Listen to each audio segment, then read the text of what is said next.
Je salue tout le corps de Christ. C'est une joie pour moi d'être encore là ce lundi matin. Nous allons parler de l'onction et c'est une chose assez importante. Le Seigneur nous a fait grâce de beaucoup de faveurs qu'il a fait dans son royaume, sa parole, sa grâce, toutes ces choses. Et l'onction aussi pour nous donner de pouvoir accomplir la mission de Dieu.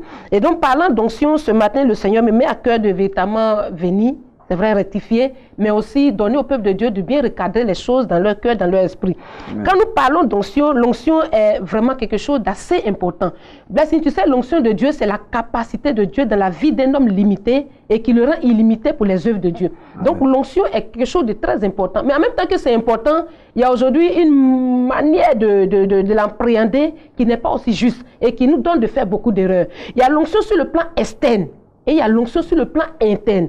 L'onction prend d'abord sa source à l'intérieur de l'individu avant de rejaillir sur son physique et l'amener à faire les œuvres de Dieu. Mais aujourd'hui, lorsque nous parlons d'onction, le corps de Christ, l'Église dans sa généralité, est fixé sur l'externe. Est fixé sur Acte 1, le verset 8 qui dit quoi? Vous recevez une puissance, l'Esprit de Dieu survenant sur vous, vous serez mes témoins. C'est une bonne chose de faire des miracles. C'est une bonne chose de faire des délivrances. C'est une bonne chose de manifester l'onction de manière externe. Mais c'est encore meilleur, avantageux de comprendre que Dieu a constaté quelque chose et il a dit une parole dans Ézéchiel, le chapitre 36, à partir du verset 26 que je vais lire. Il nous a simplement dit ici, il dit, voilà, je vais prendre ça simplement comme ça, comme le passage, je vais paraphraser. Il dit, je mettrai en vous mon esprit, je vous donnerai un cœur nouveau, je mettrai mon esprit en vous, pour que vous puissiez quoi? Faire l'œuvre à laquelle je vous ai appelé.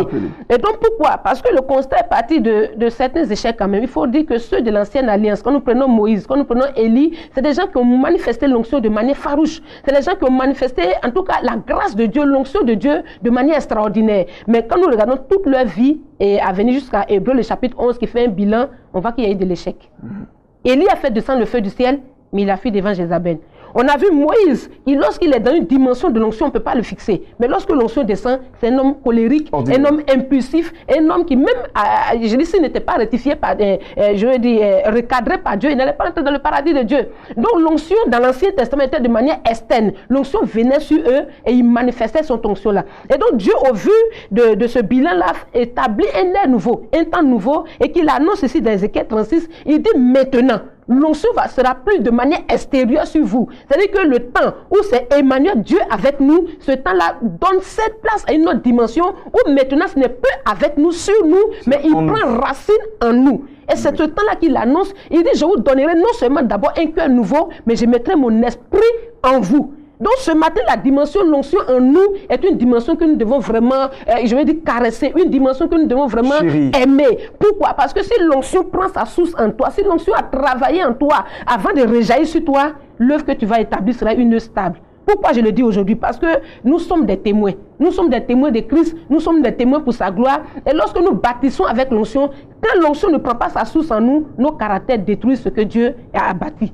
Nos impulsivités, c'est-à-dire que ce qui n'a pas été bâti en nous. Et donc l'onction interne bâtit notre homme intérieur. L'onction interne, à travers Ézéchiel 36, là, il dit, je vous donnerai mon esprit. Mon esprit va loger en vous. Ceux de l'Ancien Testament n'avaient pas l'esprit de Dieu logé en eux. Le Saint-Esprit n'était pas encore manifesté, logé en eux. Dans la nouvelle alliance, à travers Christ ressuscité, l'onction de Dieu vient loger en nous. Et lorsqu'il est logé en nous, Dieu travaille ton caractère, il travaille tout ce qui est à l'intérieur de toi.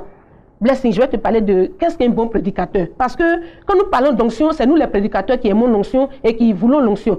Le bon prédicateur, ce n'est pas celui qui récite les versets. Le bon prédicateur, ce n'est pas celui qui transpire beaucoup, ce n'est pas celui qui saute le plus, mais c'est celui qui prend ce qui est en lui et qui impacte les autres. Voilà. C'est ce qui est à l'intérieur de toi. C'est ce qui fait que Dieu dit que nous sommes des témoins. Le témoin, il est quoi? Il dit ce qui est en lui. Ce matin, si je te demande par exemple, Blessing, qu'est-ce que tu as mangé ce matin? Ça sera facile. Tu vas dire ce que tu as mangé parce que tu as mangé. Tu reconnais que tu as mangé et ça sera facile de le dire. Mais lorsque tu n'as rien mangé, tu ne peux pas le dire. Et donc, lorsque l'onction prend racine en toi, source en toi, ce que Dieu dépose en toi, lorsque tu as le micro, il est facile d'impacter l'autre à travers ce que tu as accumulé en toi.